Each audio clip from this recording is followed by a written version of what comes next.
బంగారం మంచిదో కాదో పరీక్షించాలి అంటే నిప్పుల్లో వేయమన్నారు. భార్య ఎలాంటిదో తెలుసుకోవాలంటే దరిద్ర స్థితిలో ఉన్నప్పుడు ఎలా ఉందో గమనించమన్నారు. ఐశ్వర్యం ఉన్నప్పుడు అందరూ బాగా ఉంటారు.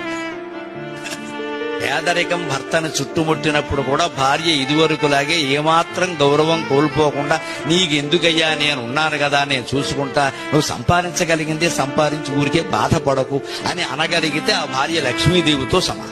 భార్యకు పరీక్ష ఏమిటంటే భర్త యొక్క దారిద్ర్య స్థితి. ఉద్యోగాన్ని కోల్పోవడం దారిద్ర్యం అనగానే ఏదో అనుకోకుండా ఉద్యోగం కోల్పోయారమ్మా. ఇవాళ సాఫ్ట్వేర్ ఉద్యోగాలు ఎలా ఉన్నాయి?